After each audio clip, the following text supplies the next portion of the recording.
오늘은 어제 1편에 이어서 중국의 문화대혁명을 주도한 장칭의 수모와 몰락 과정을 알아보겠습니다. 1972년 2월 닉슨 대통령 부부가 베이징을 방문하자 그녀는 자신을 중국의 영부인으로 전 세계에 알려서 유명해지고자 했다. 그래서 여러 가지 튀는 행동들을 했는데 이는 마오쩌둥의 심기를 불편하게 했다. 장칭은 미국의 여교수 록산 위크헤드를 불러서 인터뷰를 했는데 그녀는 중국 공산당이 집권하기 이전의 깊은 애착과 향수에 대해 이야기하며 자신의 연극배우 생활을 추억하기도 하는 모순적인 모습을 보였다. 또한 자신이 영화바람과 함께 사라지다를 좋아하여 10번 정도는 보았다고 이야기하기도 했다. 웃긴 것은 자신이 중국 영화계에 대한 탄압과는 아무 상관이 없다는 듯이 중국은 왜 그런 영화를 못 만들지? 라고 물었다고 한다. 더 웃긴 것은 만약 다른 중국인이 바람과 함께 사라지다가 재밌다고 하면 노예제를 옹호하는 봉건적 반동 영화를 좋아하는 반혁명분자라고 비난하고 매도하길 서슴지 않았다는 것이다. 또한 장칭은 마오쩌둥의 지시에 의해 많은 부분들이 편집되었지만 자신의 전기를 출간하기도 했다. 비록 장칭이 영부인을 할 기회는 그녀가 바란 것보다는 적었으나 그녀는 영부인 역할을 즐기며 수행했다. 그녀는 항상 마오쩌둥과 함께 접견하는 외국인들과의 대화에 끼어들려고 애를 썼다.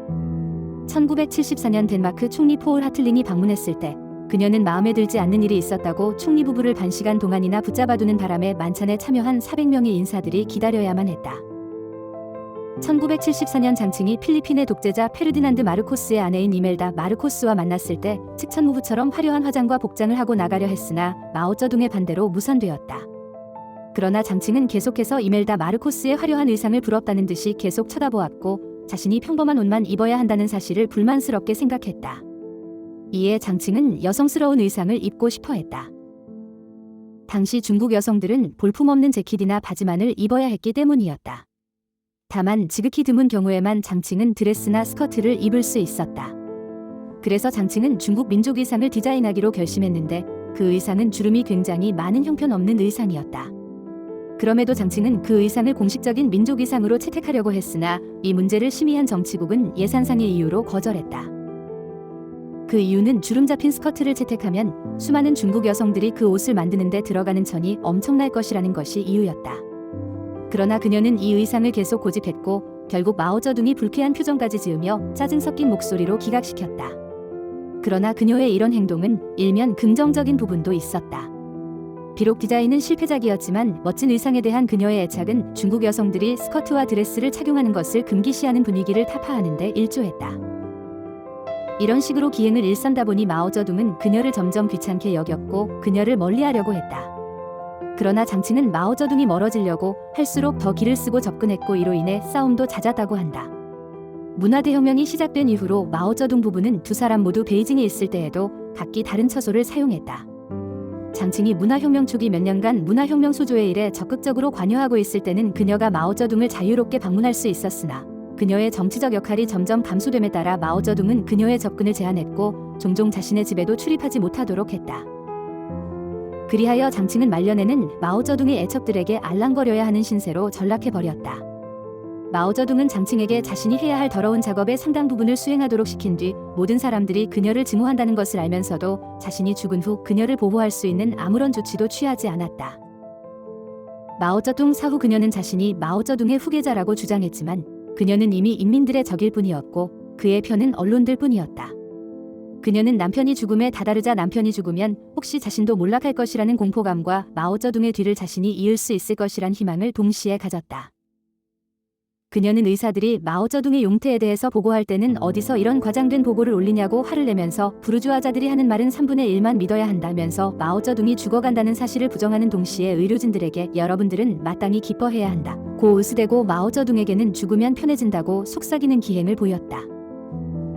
그래놓고 나중에 마오쩌둥이 죽자 마오쩌둥의 주치의 리즈수이에게 왜 지금까지 마오쩌둥이 죽어간다는 사실을 보고하지 않았냐며 리즈수이에게 모든 것을 책임전가하며 폐악을 부렸지만 옆에서 지켜보던 화고펑과 왕응원이 의료진은 최선을 다했고 모든 내역을 우리가 확인했는데 문제없었다고 변호하자 장칭은 의료진에게 그동안 수고했다고 하면서도 지금까지 자신이 의료진의 보고를 무시했던 것은 까맣게 잊고 왜 자신에게만 주석의 용태를 보고하지 않았냐고 화를 냈다.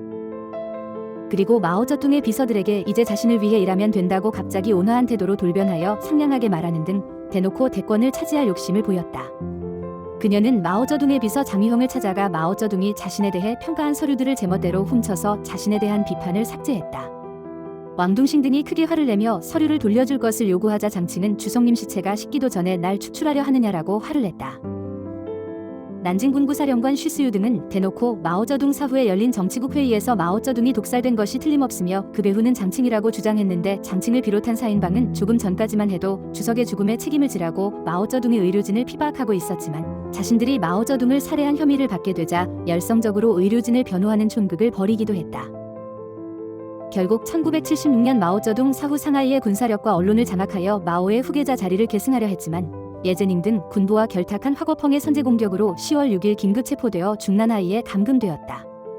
장칭은 수감되었을 때 철저하게 격리된 1인용 감방에 들어갔다. 당시 중국 감방에서는 치약을 지급하지 않았는데 그 이유는 치약 튜브를 삼켜 자살하는 이가 있기 때문이었다. 장칭은 절망한 나머지 감방벽에 머리를 찧어 스스로 목숨을 끊으려고 했으나 교도소 당국이 자살을 우려하여 미리 감방벽을 고무판으로 덧씌워버렸고 혹시라도 다른 짓을 할까봐 감방벽에 구멍을 뚫고 감시하여 장칭의 자살 시도를 막았다. 그녀는 수감 생활을 불평하지는 않았다. 식사나 대접이 최고급이었기 때문이다. 장칭은 감히 나를 석방한다고 한번 해보시오. 그럼 반년 안에 사람들을 모아서 당신들 일당을 완전히 제거해버릴 것이다 라고 이야기했다. 그러자 화거펑은 약간 당황하더니 잠시 후에 만일 당신이 석방된다면 사람들은 당신을 공격하여 당신의 몸은 반시간도 되지 않아서 갈갈이 찢기게 될 것이다 라고 받아쳤다. 1978년 류사오치가 공식적으로 복권되었다는 소식을 듣자 감방 안에서 경극을 흉내낸 춤을 추며 류사오치를 조롱했다고 한다. 그녀가 유일하게 불만을 터뜨렸을 때가 있었는데 그것은 바로 신문을 읽지 못하게 막을 때였다. 그녀는 지주도 부유한 농민도 반동분자도 위험분자도 다 신문을 읽을 수가 있는데 어째서 나는 읽을 수 없느냐 며 항변했다고 한다. 물론 신문을 읽지 못하게 막은 이유는 따로 있었다. 그녀가 여론을 알지 못하게 막아야만 했기 때문이다. 장칭은 화거펑과 만난 적이 있었는데 화거펑은 장칭에게 죄를 인정하고 이제라도 올바른 사람으로 다시 출발하면 석방할 수도 있다 라고 그녀를 회유했으나 그녀의 태도는 변함없었다. 결국 죄를 끝까지 뉘우치지 않자 화거펑과 덩샤오핑의 주도로 1980년 11월 다른 사인방과 함께 공개 재판을 받게 되었는데 그 이유는 마오쩌둥 정권 시기의 죄를 밝히고 책임자들을 처벌하기 위한 목적이었으나 공개 재판은 완전한 실패작이었다. 그녀는 이빨과 발톱을 드러내며 자신을 변호했고 판사를 파시스트, 반혁명주의자라고 비난했다. 그녀는 계속해서 재판관들에게 항의하고 욕을 퍼부었다. 그러자 중립을 지켜야 할 판사들이 화가 난 나머지 모두 한 목소리로 입 닥치시오 라고 소리치기도 했지만 장칭의 공세는 수그러들지 않았고 도리어 재판장들에게 쌍년 이라고 욕설을 퍼붓는가 하면 남편이 지배했던 당의 강령에 따라 남편의 위지를 실행하겠다고 말하면서 너희는 나보고 마오쩌둥의 빚을 갚으라고 말하고 있다 고 재판부를 공격했다. 너희는 나와 당 주석인 마오쩌둥을 중상모략하고 있다. 이렇게 하여 너희는 프롤레타리아 문화대혁명에 가담했던 수천 명을 모략하는 것이다 라고 악을 썼다. 지금까지 중국인민공화국의 장칭의 몰락 과정을 알아보았습니다. 예나 지금이나 쓰레기들의 특징은 자신이 잘못을 정당화시키려 하는 거지요. 그 모습이 얼마나 추잡스러운지 지들만 몰라요. 내일은 마지막으로 장칭의 최후에 대하여 알아보겠습니다. 감사합니다. 구독과 좋아요 부탁드립니다.